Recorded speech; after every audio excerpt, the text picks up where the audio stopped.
नमस्कार दोस्तों, मैं आज फिर उपस्थित हुआ हूँ एक नया आध्यात्मिक विचार लेकर। तो चलिए शुरू करते हैं। ज्ञान ज्ञान क्या है?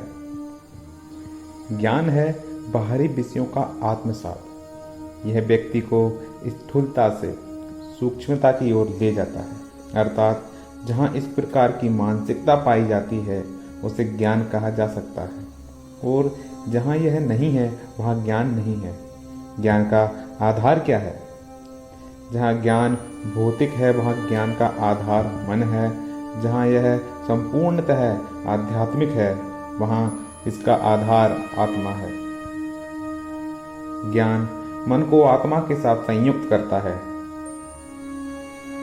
जो मन को आत्मा के साथ नहीं मिलाता है वह ज्ञान नहीं है, बल्कि ज्ञान की भ्रांति है। इसी कारण तथाकथित ज्ञान से मन में अहंकार पैदा होता है। यदि तुम एक अहंकारी व्यक्ति को देखते हो तो तुम्हें अवश्य समझना चाहिए कि उस व्यक्ति को ज्ञान नहीं बल्कि ज्ञान की भ्रांति है। चलिए इसको एक छोटी सी कथा के रूप में समझते हैं। एक बार तो बड़े विद्वानों में बहस छिड़ी, पहले ध्वनि पैदा होती है या पहले ताड़ गिरता है। वाद विवाद महीनों तक चलता रहा, किंतु किसी निर्णय पर नहीं पहुंचा। तब उन लोगों ने निश्चय किया कि एक रात पेड़ के नीचे बैठकर ही व्यवहारिक रूप से देखा जाए कि पहले ताड़ गिरता है या पहले ध्वनि होती है। अगली सुबह पाया गया कि माथे पर ताड़ गिरने से 2 पंडित मारे गए।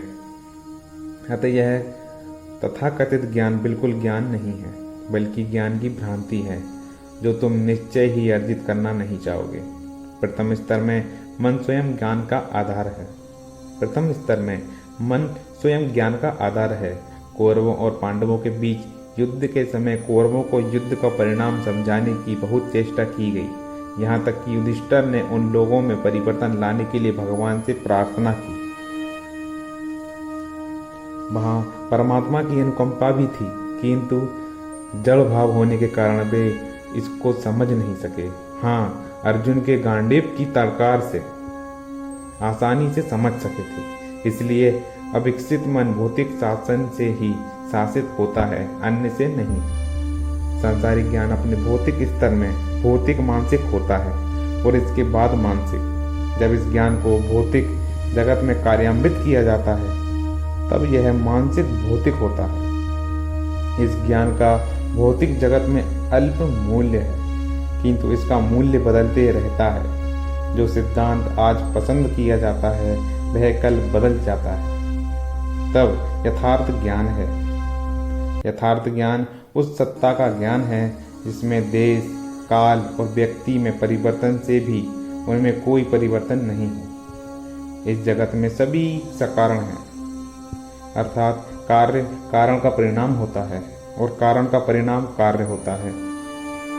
यह इसी तरह चलता रहता है। जहाँ कार्य कारण तद्व काम करता है वहाँ अपूर्णता रहती है। इस ज्ञान से अथवा इस ज्ञान के आने वाले स्रोतों पर कोई अहंकार नहीं कर सकता। वेद में कहा गया है, मैं कहता हूँ कि मैं नहीं जानता हूँ, और ना यह कहता हूँ कि मैं जानता हूँ, क्योंकि वह परम सत्ता सिर्फ उसी के द्वारा जाना जाता है जो जानता है कि परमात्मा जानने और नहीं जानने से परे है। जानना एक विशेष मानसिक धारा प्रवाह है।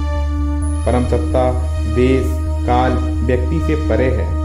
यह अपरिवर्तनीय होने के कारण यदि कोई व्यक्ति आध्यात्मिक मानसिक ज्ञान अर्जित करने की चेष्टा करता है, अपेक्षाकृत भौतिक मानसिक ज्ञान के अर्थात यदि उसके ज्ञान का स्रोत बाह्य भौतिकता नहीं है बल्कि आंतरिक आध्यात्मिकता है, तब उस अवस्था में वह ज्ञान यथार्थ ज्ञान होगा। जिस आध्यात्मिक मानसिक ज्ञान का अंतिम बिंदु आध्यात्मिक ज्ञान हो वही एकमात्र ज्ञान है। इसी ज्ञान के माध्यम से मनुष्य अपने लक्ष्य तक पहुंच सकता है। दोस्तों, आज के वीडियो में बस इतना ही। आपको ये विचार कैसा लगा प्लीज़ कमेंट सेक्शन में कमेंट करके ज़रूर बताएं। हमको आपके कमेंट का बड़ी बेसब्री से इंतजार रहेगा। और अभी तक आप इस चैनल पर नए हैं तो सब्सक्राइब जरूर कर लें। हम आपके लिए ऐसे ही अच्छे और उच्च विचार लाते रहेंगे। नमस्कार।